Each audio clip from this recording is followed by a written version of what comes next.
Hi guys, Afrobeat musician Seun Anikulapo Kuti, who is also the son of the great legend Fela Anikulapo Kuti, has lashed out on President Bola Tinubu over his decision to remove fuel subsidy. During a live session he did, he said, contrary to the president's claim that the removal of fuel subsidy was a tough decision, he made for the overall interest of the country, that it was not a tough decision but indeed a wicked decision that undermined the welfare of Nigerians. Seun Kuti also said the presidency's decision to buy a 150 million jet while the educational sector is underfunded. He also argued that the money spent on acquiring a new jet for the president was enough to build and run 10 primary schools for 20 years. 10 standard primary schools. Questions like, who donated the 150 million jet for Tinubu? Who did they ask for donations? Claim that the 150 million dollars that was spent on the jets will educate 10 generations of African people. He claimed that the president cannot say that the petrol matter is not in his control for the fact that he is the president and the minister of petroleum. And they say they take tough decisions, but there is no tough decisions taken there. He said, President Tinubu took a wicked decision, and this whole subsidy and floating the dollar, there is nothing tough about it.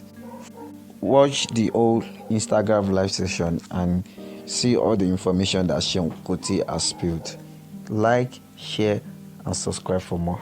Stay tuned. And don't let anybody tell you that there's something in Nigeria that the government of Nigeria cannot afford. That they need some private person to come and help them invest.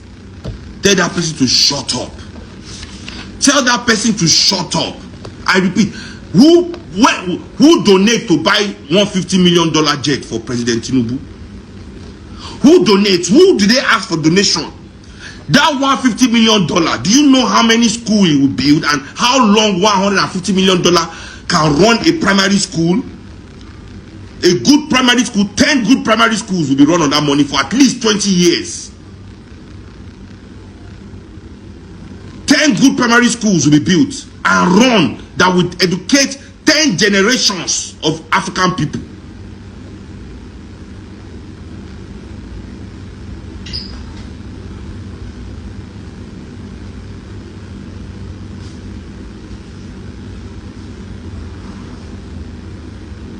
When it comes to the enjoyment of themselves in our offices, building house of billions of naira, building residencies, all these specs, renovating this one for billion, they don't say they need public people to come and donate money. They don't ask for money from private people. Say, please, there's no money to buy jet. Can you donate for president to buy jet? It's only when there's time to build for the people. That's when there's never money. They need public-private partnership. Nonsense talk.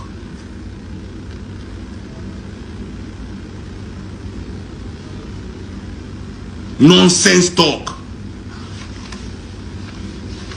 And the president cannot tell us that this petroleum matter is not his. He is the president of Nigeria. Asiwaju is the minister of petrol. The minister of petrol. Say they take tough decisions. There's no tough decision taken here. President Tinubu took a wicked decision. This whole subsidy, floating the dollar, there's nothing tough about it. To be tough means say you face your mates. Let me explain toughness. Because many of you too, that you always punch down, you think you are tough. That's not toughness. If a man is at home flogging his child and he's beating his wife, he's not tough. He's just wicked. Except that man is fighting on that man outside that is his neighbor. Every day they come outside, they fight in neighbor, will be man. Any neighbor where you see, whether he like the man do they fight all he made, that's a tough guy. They say elites compete at the top. That's why I don't call any Nigerian elite. They are pseudo elites. They are local elites. That's why I always say that they don't have money. They don't, because they have no imagination. Real wealth is in imagination. Can Dangote truly call himself an elite? Is he competing with Bill Gates in any way? Elites compete at the top. That's where elites compete. Elite do not show off to poor man. The wealth of Nigerian billionaires is to show off to poor people. And that's not wealth. Their wealth is nonsense to their fellow rich people. It's change. Dangote's money is chicken change. $10 money is chicken change. All this, whoever, what will be their name? Elumelu's money is chicken change. All these people, their money is chicken change compared to where their mates are. People in the same industry as them abroad that have imagination. If Elon Musk wake up with Elumelu's money, what do you think Elon Musk is going to do to himself? What do you think Elon Musk is going to do with himself? He's going to commit suicide, bro. So they're not competing. Which business, on which level is Dangote and Bill Gates competing? You say Bill Gates is his friend, yes, but Bill Gates also is helper. Bill Gates is helping life. Bill Gates is his helper. Is it Bill Gates making? What is he making that Bill Gates? Which market? In which market is Bill Gates competing that Dangote is also competing? Which market? Which field? What business? What threat is Bill Gates, Dangote to Bill Gates? In what avenue are they both dragging anything?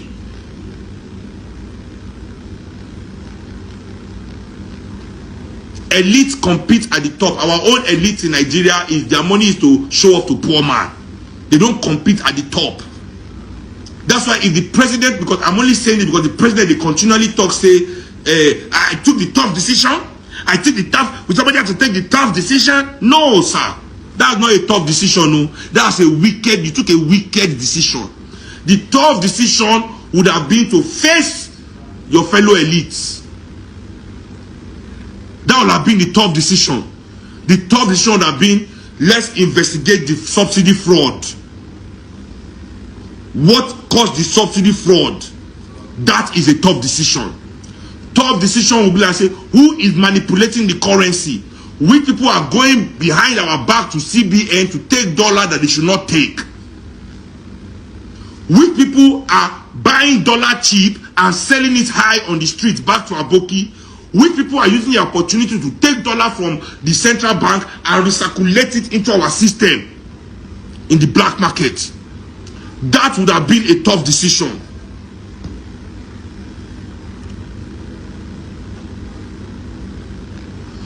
That would have meant that you are facing your class, your mates then. And they are the real reason Nigeria is suffering. That's why even though you now remove the subsidy, even though you now flood the naira, even though now wicked us will not do anything, even though you have heaped suffering on the working class and poor people of this country that had nothing to do with this problem except their subservience, except their subservience to their own enemies. Nothing has changed. And they say give it time. If we like, we'll give it 10 years. Nothing will change in this your policy because it's a wicked policy. It has not addressed the issue. Addressing the issue, now you go me say you did tough. That would have been tough. You'd have been a tough guy. If you have addressed, but you have not addressed the issue. None of the issues have been addressed. All you have done is taking wicked position because now no one spend too much. Now when they save more money, they thief on ourselves. Finish. Subsidy was taking too much money and giving it to the oil boys. Government workers too need to money to thief now. Permanent secretary no go thief. Permanent secretary want thief now. Minister want thief now. All of them want thief their own. You know, they take all the money they give subsidy. Then when anybody want to do for oil business, no go they see. So let's find a way to reduce money we are giving them. Let the people pay more. Yeah, that's all that happened here. So now you have money for jet, you have money for yacht, you have money for party in Saint-Tropez, you have money to renovate building, you have money to be sharing for all your people. Finish.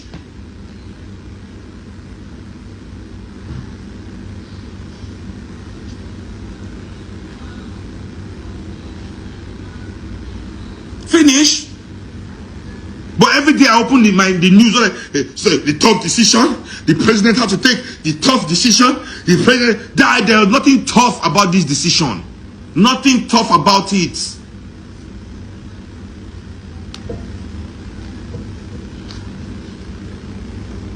That's why I heard they catch that NLC president. That's why people see That time is over. You betray the people, ancestors will hammer you. Now, bimni, bimni. You betray the people, the ancestors are back. I've told you people, I don't tell you Natalia for this life. Ancestors are back. I've told you people this. The ancestors are back. So if you do anyhow, you no go tell before you see anyhow. Our courts have been privatized. I say our courts, the judges have privatized the courts. The judges have privatized the courts. So government somebody will be wanted by the government. He has committed a crime. A public institution will now issue warrant that don't arrest him. Imagine if that court had not been privatized by the judge. What part of law is that? To pass judgment that somebody should not be arrested. Then now another court can say, okay, this person must be arrested. Till now, even the police cannot arrest the person. The governor of the state that the AFCC is saying was robbed. The people of that state are the ones the governor they represent. Now that governor, which is supposed to represent the people of the state where they thief that kind of money from, is using the office of that state to protect the governor from being the former governor from being arrested. Do you understand the depth of the privatization of these institutions? That people can go into these places and remove billions and nobody will see anything for the years because they thief 80 billion at once. It is not once they steal that kind of money. EFCC did not know. They cannot tell us that they just found out that after I left office. The right attitude of our security operatives, our security agency, is to be making noise every day. So that by the time the person is even leaving office, the wala and the noise will be so much, everybody will know say, as they sign, they go jail. But no, they don't say anything. Everything will be quiet. They can't just start to the asking one day, hey, we investigate the for overnight. Okay, now that the judge have lifted this thing, where is the arrest? Where is the manhunt? Do you see them looking for him all over the place? Is he on the news constantly that he's wanted?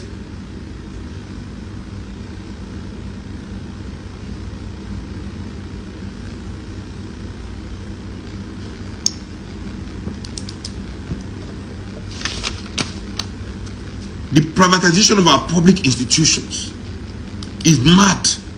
It's a mad thing.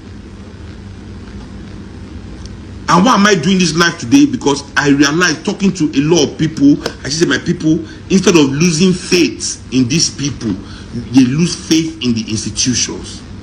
And that is what these people actually want. That's their goal. All these our oppressors, what they want, their goal, their ambition, they say make we lose interest in these our institutions. So we must not let them win. We must not let them win.